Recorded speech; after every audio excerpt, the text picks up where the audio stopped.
Hi, this is Dr. Moore with Lindsay Moore MD, and today I want to talk to you about how we treat an inverted nipple to make it easier to latch onto. Remember, an inverted nipple is when the nipple that doesn't pop out like this, it's not an outie, it sinks in like this, at least partially, so it's an innie nipple.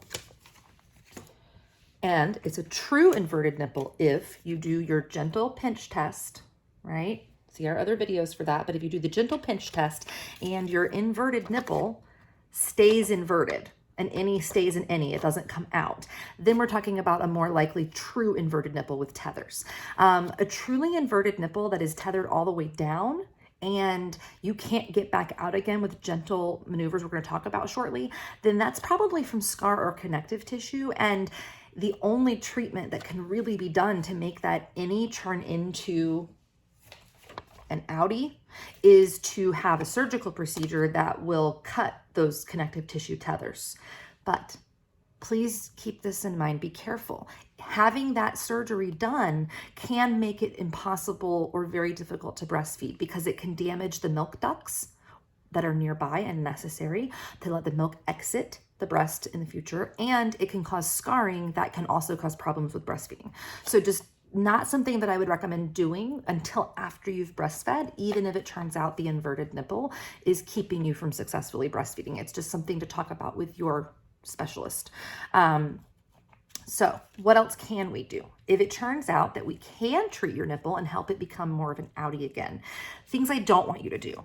I used to use more of these options, but I've since learned different tricks that I think are a little bit better. So I don't tend to tell people, I tell people not to buy the nipple everters. So they look like little suction cups that you can squeeze and then they suction the nipple out.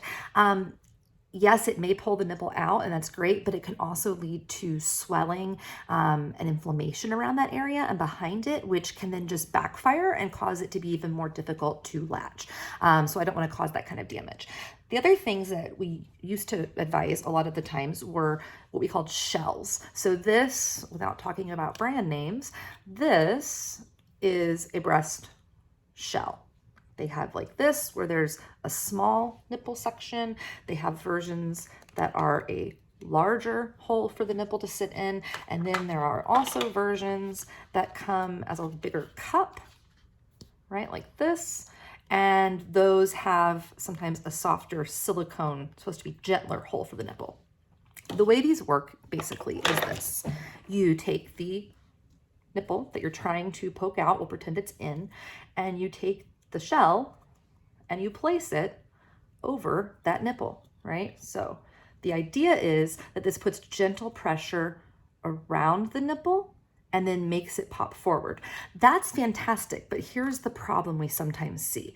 It's a little hard to see here, but if I do this with this shell, and I push in for a bit, okay, like it's sitting in my bra, take a look at my breast ball here. Do you see that demarcation, that pressure line that happened? That's not great. That can actually be a sign that it's putting too much pressure on the area around the nipple and areola, and then that can again cause more swelling and inflammation, making it harder to breastfeed. So the opposite of what we're trying to accomplish. So I do not use these anymore. Typically, I'll either have patients do one of two things or both of two things. You can take a pump, whether it's a manual pump or an electric pump, it doesn't matter, and you can do just a very brief amount of pumping, not enough to get a bunch of letdown going, but just a little bit of pumping, and doing that as it suctions it out can temporarily increase how much the nipple is coming out. Not enough, not high suction, not enough duration to cause swelling, just a tiny little bit to move things forward, okay?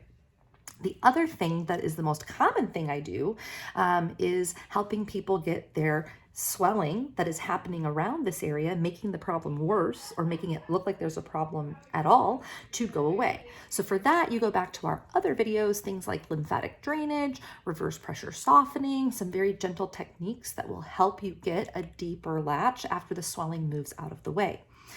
The third option, and this one I use again very commonly, is to gently stimulate the nipple. We don't think of it this way, but the nipple is erectile tissue. So anything that would make other erectile tissue in other areas of the body stand up and get firm will do the same thing to the nipple. Okay, I'll let you read between those lines.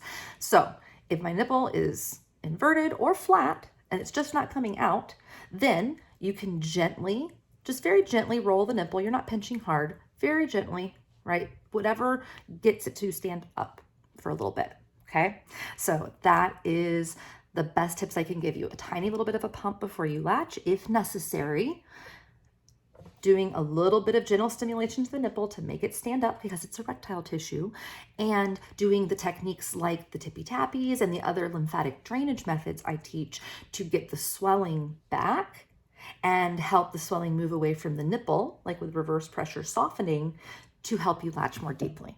None of the other old school stuff. I don't do that stuff anymore. So good luck with everything.